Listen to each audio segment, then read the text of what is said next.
ó ní wala tabkhasu an-nasa ashya'ahum, ẹ má dín òṣùwọ̀n àwọn èèyàn kù mọ́, wala ta'thaw fil ardi mufsidin, ó ní ẹ má jẹ́ tó yẹ pé yóò máa fọ́n ìbàjẹ́ ká lórí ilẹ̀, ẹ má jẹ́ oníbàjẹ́ lórí ilẹ̀. Kí ló tí mùsùlùmí yọ́nú sí kó jẹ́ oníbàjẹ́ lórí ilẹ̀? Kí ló dé pé mùsùlùmí ló wá sọ yìí pé in tó wọ́n yọ́nú sí òun náà ni pé tí máa ń wá gbogbo àwọn tí ń gbàyàn. أول ما نستفتح المقالة بذكر حمد ربنا تعالى، الحمد لله على ما أنعم حمدا به يجلو عن القلب العمى، ثم الصلاة بعد والسلام على الرسول دينه الإسلام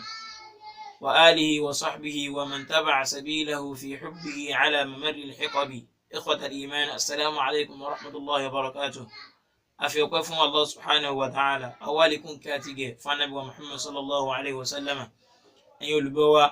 أجاك الدولوري حديث يوكان إليتي مبوا عن أبي أمامة أن رسول الله صلى الله عليه وسلم قال،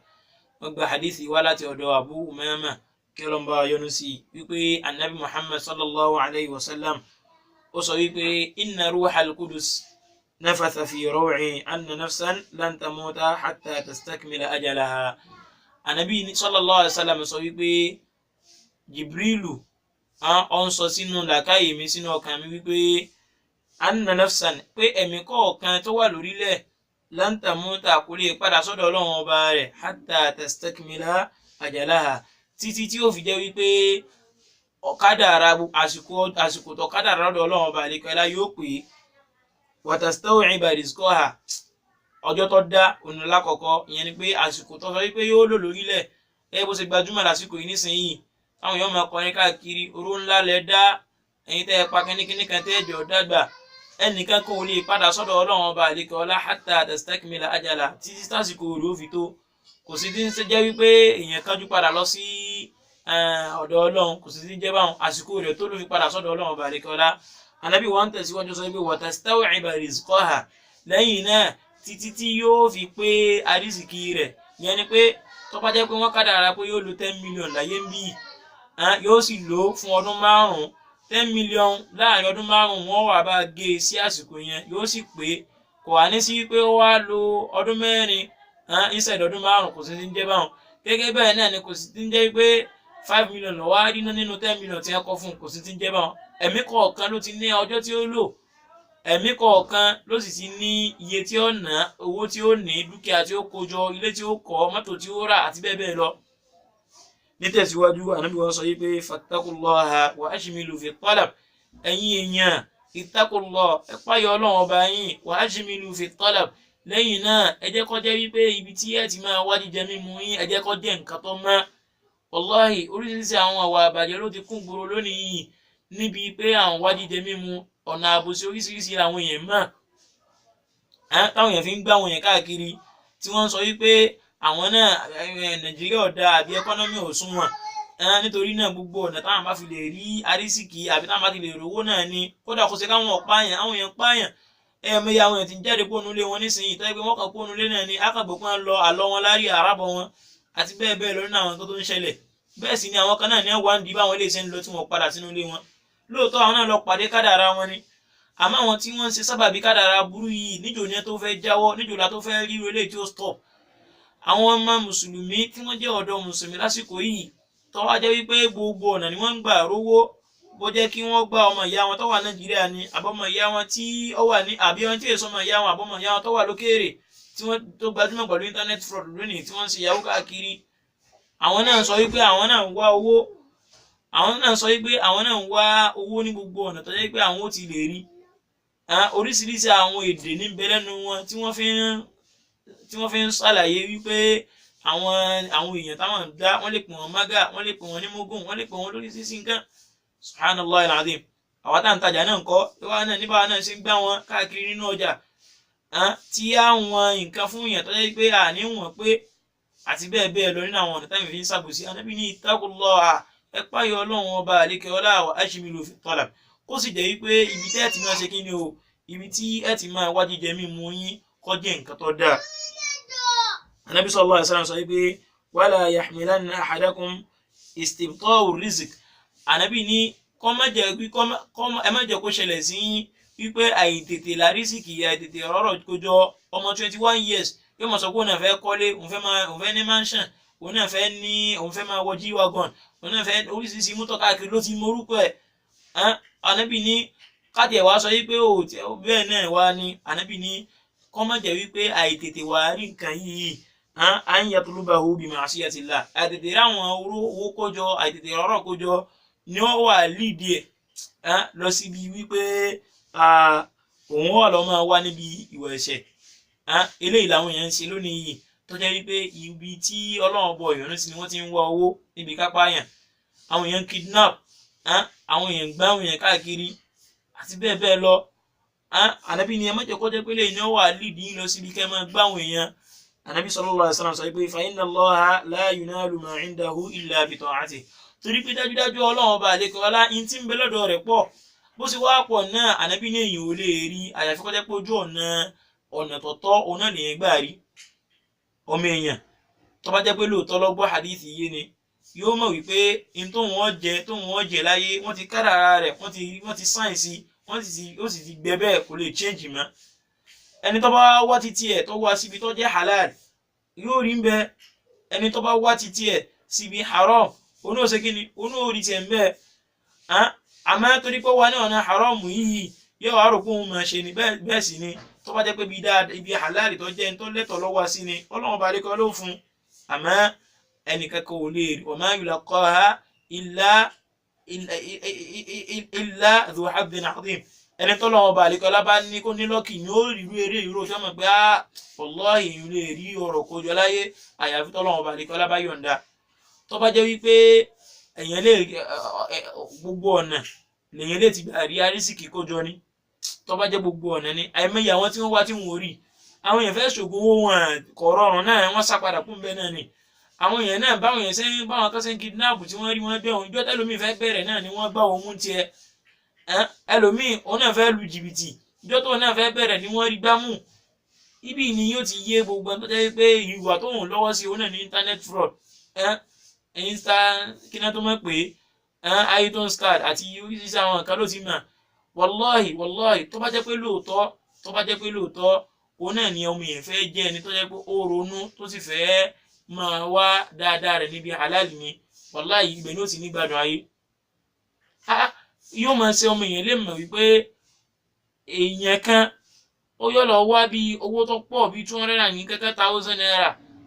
àtàwọn oríṣiríṣi àwọn adawat àwọn instrument tó nídìí láti lè bá a ṣe internet fraud. Ẹ wà máa ṣe owó yóò máa lọ bí 500,000 naira. Tó bá rí gbogbo tó bá rí bí 500,000 naira náà ó náà bẹ̀rẹ̀ kankan Nàìjíríà tó lọ́ọ́ máa fọ́ àlùbáríkà sí wallahi yóò là yóò lówó ń bẹ̀ yìí náà rẹ̀ náà ó sì là yóò sì lówó ń bẹ̀. Tó ti wà jẹ́ pé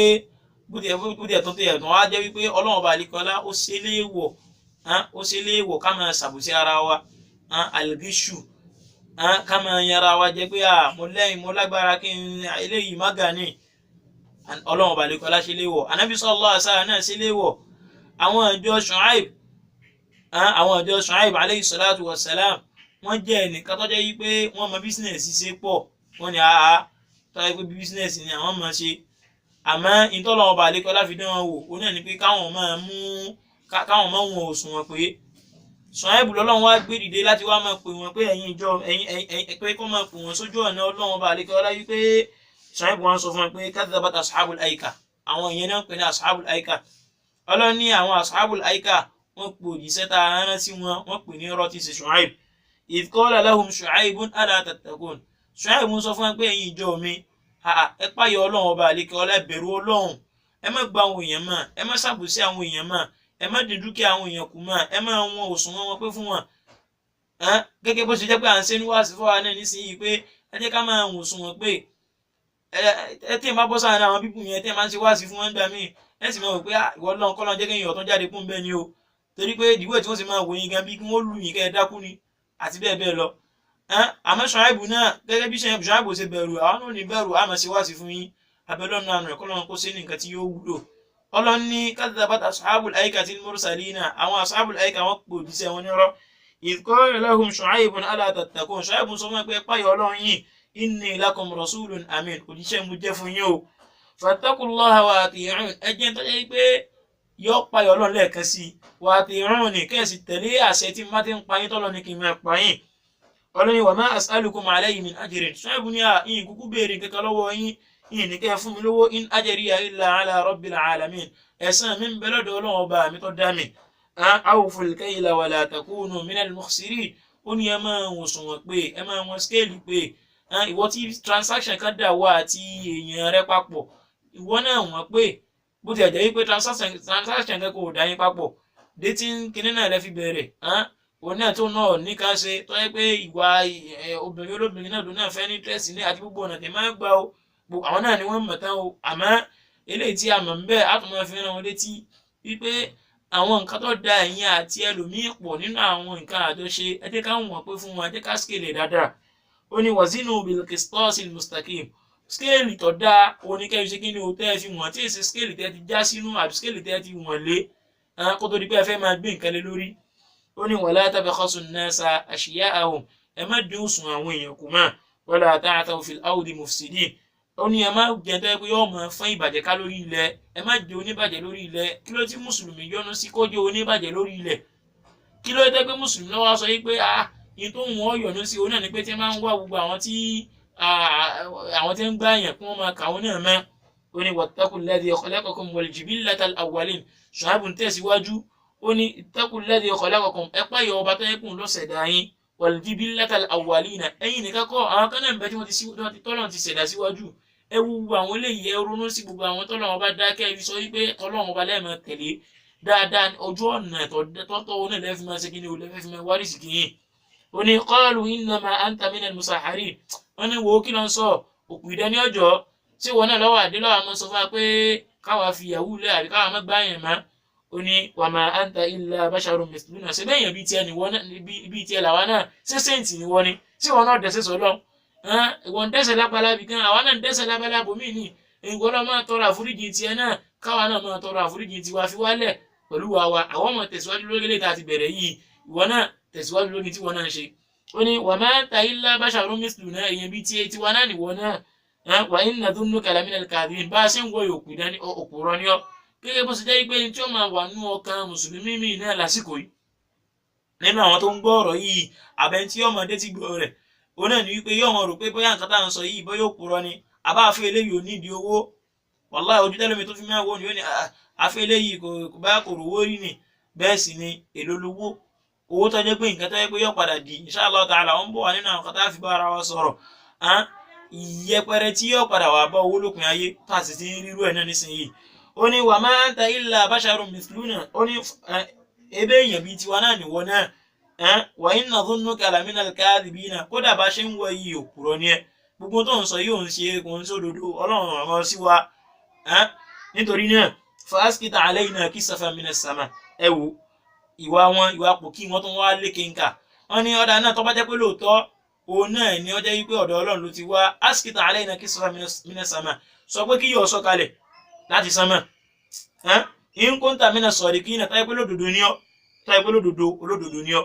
qala rabbi a'lamu bima ta'malun Ṣuaibu wọn sọ pé àwọn èèyàn yìí wọ́n mà jẹ́ aláìmọ̀ kan o rabbi a'lamu bima ta'malun ọlọ́run ọba mi tó dá mi ó mọ tẹ́ ń ṣe ó ń rí gbogbo tẹ́ ń ṣe yìí ó kàn ń wò yín ni ọlọ́run lágbára kọ́sọ̀ ìyàkalẹ̀ lórí kó fi àkọ́kọ́ yín rẹ̀ nígbà tẹ́ pẹ́ ń fọ́n gbàjẹ́ ká lórí ilẹ̀ ni àwọn ẹni ẹlẹ́ni lẹ̀ ń bà nú jẹ́ àwọn kan ní ẹ̀jẹ̀ kí wọ́n rí dùnú ọlọ́run rí gbogbo eléyìí àmọ́ ọkàn wù ọkàn qala rabbi a'lamu bima ta'malun ní tẹ́ ń ṣe pátápátá ọlọ́run bá ń wò yín báyìí fakadhabuhu fa akhadhahum 'adhabu yawmi dhulla ọlọ́run ní fakadhabuhu ọlọ́run bá lè kọ́ lásọ yìí pé wọ́n pe òjíṣẹ́ ọlọ́run táwọn náà sí wọn tí ṣe Ṣuaibu wọ́n pè ní rọ́ fa akhadhahum 'adhabu yawmi dhulla ọlọ́run wá ní ẹ wá fìyà tẹ̀lé fún wọn 'adhabu yawmi dhulla ó ní òòrùn tí kọ́kọ́ mú gan-an lẹ́yìn náà ilẹ̀ wá dúdú ọlọ́run wá ń sọ náà kalẹ̀ láti sánmà fún wọn innahu kana 'adhaba yawmin 'adhim ọlọ́run wá tó ń ròyìn ìyà táwọn fi jẹ wọn pé ìyà táwọn fi jẹ wọn ìyàtọ̀ lágbára ni o ọlọ́run ní ìyà táwọn fi jẹ wọn ìyàtọ̀ lágbára ni o ẹ̀yin olùgbọ́ wa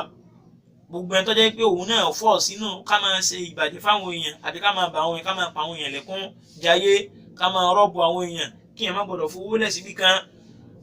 láàrin ìṣẹ́jú díẹ̀ yóò ti wá tì àbí kẹ́yìn àyìn tó yẹ kó fọ́ sínú kọ́jẹ́ wípé gbogbo oògùn ayé pátápátá tẹ́ fi máa ń ṣe tẹ́ fi máa ń rọ̀bù àwọn èèyàn ìṣújú oríṣiríṣi ẹ̀ ó wà lọ́wọ́ títí ẹ̀ ọlọ́run ọba àlekọ́ ọlọ́wọ́ fẹ́ kú ọ̀sákèsí ó ní inna fi dhalika la ayatan wa ma kana aktharuhum mu'minin ọlọ́run ní inna fi dhalika la aya eléyìí ó ti tó ní àpẹẹrẹ fún yín iná ẹ̀ lọ wú nípa àwọn tó lọ́wọ́ bá fi náà parẹ́ tí í ṣe àwọn ìdún Ṣuaib ẹ lọ wú nípa wọn orípa wọn wà lórí ilẹ̀ nísìnyí ẹ gúgú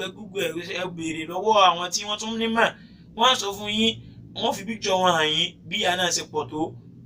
kí ló tó jẹ́ wípé àyọ̀nú sí kékeré tọ́lọ́run ọba àlekọ́ ọlá ṣe fún wa kékeré ohun tó bá yẹ pé a ní ìtẹ́lọ́rùn ní ọlọ́run tó lágbára kọ́sọ́ di ní ńlá fún wa àmọ́ ìyẹn tó jẹ́ pé màtọ́ bẹ̀rẹ̀ bísíǹnẹ̀sì ẹ̀ 30,000 naira ló fi bẹ̀rẹ̀ kò tí ẹ̀ tó máa ń gẹ 10,000 naira òun ló fi bẹ̀rẹ̀ àmọ́ nísìnyí tẹ́ bá rí nísìnyí nínú àwọn ẹni ńláńlá láwùjọ tẹ́yìn náà pọ́nlé ni wọ́n wà ẹ̀yin náà sì mọ̀ tán wọn ẹ gbọ́ nípa wọn ẹlòmíì ordinary bread lásán ní ta tọ́lọ́run bá fi gbàdúrà rẹ̀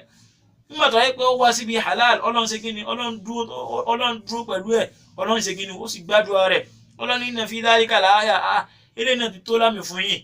wa ma kana aktharuhum mu'minin ọkàn jẹ́ pé púpọ̀ náà àwọn èèyàn wọn ò ní gbá wá sí ni wọn ò ní kí láàfin eléyìí sọ sọ́kàn tó dẹ̀ ti dúdú tẹ́lẹ̀tẹ́lẹ̀ náà tó bá jẹ́ wípé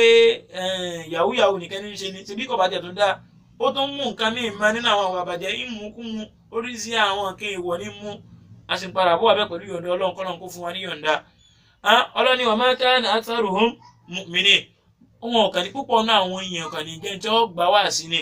wa inna rabbaka lahuwal azizul hakim dájúdájú ọlọ́run ọba àlekè ọlá ọjọ́ ọba tó tóbi o al-azizur rahim tó sì jẹ́ pé a máa ṣe àánú a máa ṣẹlẹ̀ fún yàn nítorí náà gbogbo àwọn tó jẹ́ pé àwa engage àwa nínú kọjá pé ká máa gbáwò èèyàn ká máa lu jìbìtì ní mọ́kífù islam là ń ṣàlàyé yìí o ibi tí ìhà tí islam kọ sí ká máa lu jìbìtì o là ń ṣàlàyé yìí o eléyìí nínú Al-Qur'an nínú tábàtún lọ wo inú hadith anabi Muhammad sallallahu alayhi wa sallam tí a fi mọ̀ wípé ìhà tí islam kọ sí ká máa lu jìbìtì àbí ká máa gbáwò èèyàn àbí ká máa wò pé eléyìí ní mága eléyìí ní ọmọ ṣe àwálà máa ṣe eléyìí ní ọgọ́ eléyìí ní ọgbọ́n nínú àwọn nǹkan tí islam tún nínú àwọn nǹkan tí islam mú wá wọn ní hadith tí Abu Hurairah radiyallahu anhu tó gbà wá tó sọ wípé man ghashana falaysa minna anábì ní ẹni tó wá jẹ́ wípé ó ṣàbòsí sí wa ẹni tó jẹ́ pé kí ni ó lu jìbìtì wa falaysa minna anábì ní sara wa ó fẹ́ pé kabiratun minal kaba'ir ẹ̀ṣẹ̀ ńlá lẹ́nu tó jẹ́ pé fọ́ọ̀sì náà àwọn kan yìí ní dá tá a bá tètè lọ túbá téèyàn bá fi dọ́dọ̀ ọlọ́run ọba àlekọ́lá ìyà ọlọ́run ọba jẹ́ nǹkan tó le o wàláhì nínú àwọn kọ́tọ́ yẹ kó máa pa mùmìnì ní kó máa bá mùsùlùmí lọ́kàn jẹ́ òun náà ní kọ́tọ́ yẹ pé ọwọ́ àlàyé ń bi kọ̀ wá rálẹ̀ kìyàmá wò kọ̀ ríro ọlọ́ni àfáàkan ní la khayra fi dunya idha da'atil ukhra wàláhì kò sáfà nínú ayé yìí kò sí iye mìíràn tó lè ní kò sí iye mìíràn tó lè ní tálẹ̀ kìyàmá bá ti bọ́ òsórí láyé ń bì torí pé alladhi naqdihi fi hadhihi dunya ń tá lò nínú ilé ayé ń bì